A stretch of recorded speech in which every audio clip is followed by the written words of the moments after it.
Ibu bapak, saudara-saudari, adik-adik, para sahabat Yesus di Paroki Santo Yosef Medari dan di stasi Santo Thomas Sayagan, dan juga para sahabat Yesus dimanapun Anda berada, salam sehat semangat selalu. Marilah kembali kita belajar ilmu sejati pada hari Jumat tanggal 29 Januari tahun 2021.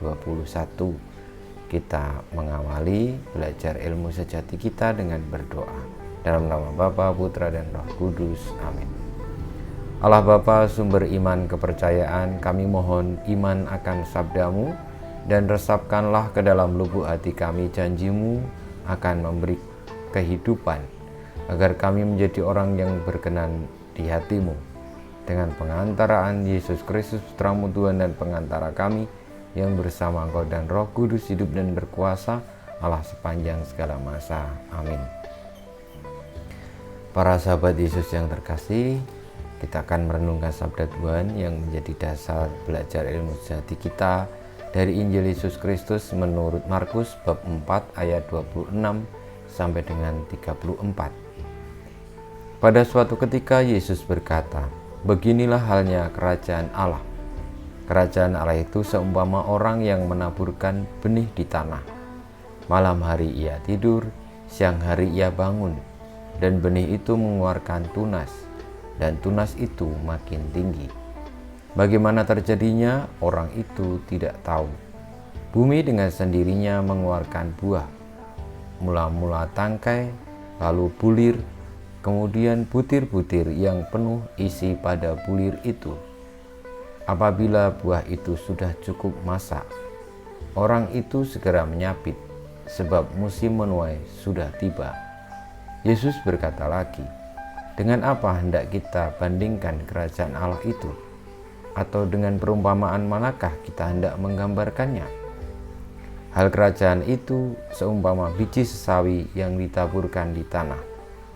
Memang biji itu yang paling kecil daripada segala jenis benih yang ada di bumi. Tetapi apabila ditaburkan, ia tumbuh dan menjadi lebih besar daripada segala sayuran yang lain, dan mengeluarkan cabang-cabang yang besar, sehingga burung-burung di udara dapat bersarang dalam rimbunannya." Dalam banyak perumpamaan semacam itu, Yesus memberitakan sabda kepada mereka sesuai dengan pengertian mereka, dan tanpa perumpamaan ia tidak berkata-kata kepada mereka. Tetapi kepada murid-muridnya, ia menguraikan segala sesuatu secara tersendiri. Demikianlah Injil Tuhan kita. Terpujilah Kristus.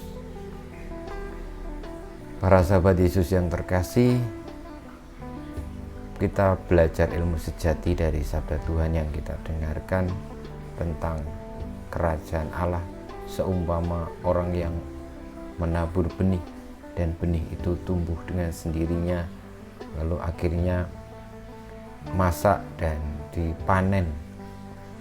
Itu menjadi gambaran bagi kita semua di dalam menjalani hidup ini yang sebenarnya ada di dalam kerajaan Allah itu. Bahwa kerajaan Allah itu adalah Allah yang meraja, Allah yang memelihara, yang memberikan daya, yang menciptakan dan menjadi sumber segala sesuatu. Kita di dunia ini tinggal menjalaninya dan mengikuti alur yang sudah ditentukan, yakni hadir di antara kita di dunia, lalu tumbuh menjadi dewasa, dan akhirnya menjadi tua dan mati. Itu yang kita alami.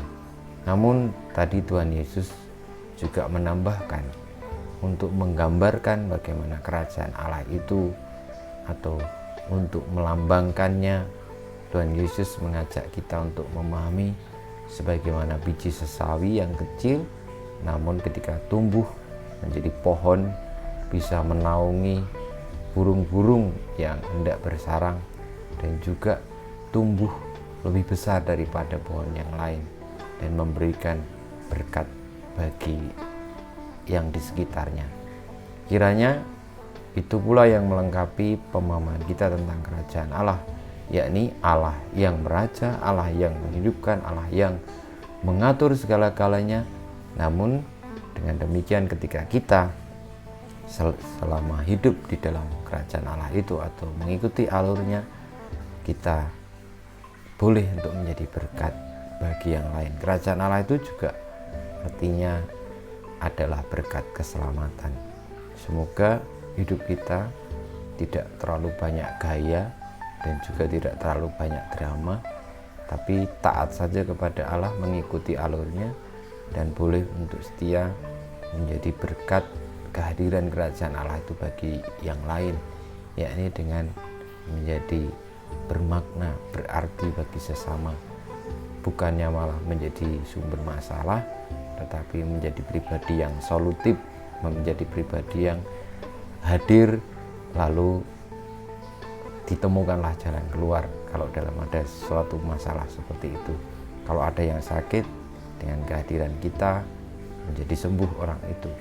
Kalau ada yang patah hati, dengan kehadiran kita yang dari kerajaan Allah sendiri, kita ditopang, maka orang itu akan disembuhkan, akan diluruskan kembali hatinya. Seperti itu. Saudara-saudari, kiranya ini menjadi pengingat bagi kita semua sejauh mana kita hidup di dalam kerajaan Allah dan menjadi bagian dari kerajaan Allah itu. Semoga dari lahir sampai kita akan mati, kita hidup di dalam kerajaan Allah itu dan menjadi bagian dari kerajaan Allah itu. Kita mohon berkat Tuhan, kemuliaan pada Bapa dan Putra dan Roh Kudus, seperti pada permulaan sekarang selalu dan sepanjang segala abad. Amin. Ya Yesus, jadikanlah hati kami seperti hati-Mu. Tuhan bersamamu dan bersama rohmu, kita semua hidup kita, perjuangan kita untuk hidup di dalam kerajaan Allah dan terlibat di dalam menjadi bagian dari kerajaan Allah itu, menjadi berkat bagi dunia, senantiasa dibimbing, dilindungi, diberkati Allah yang Maha Kuasa, Bapa, Putra, dan Roh Kudus. Amin.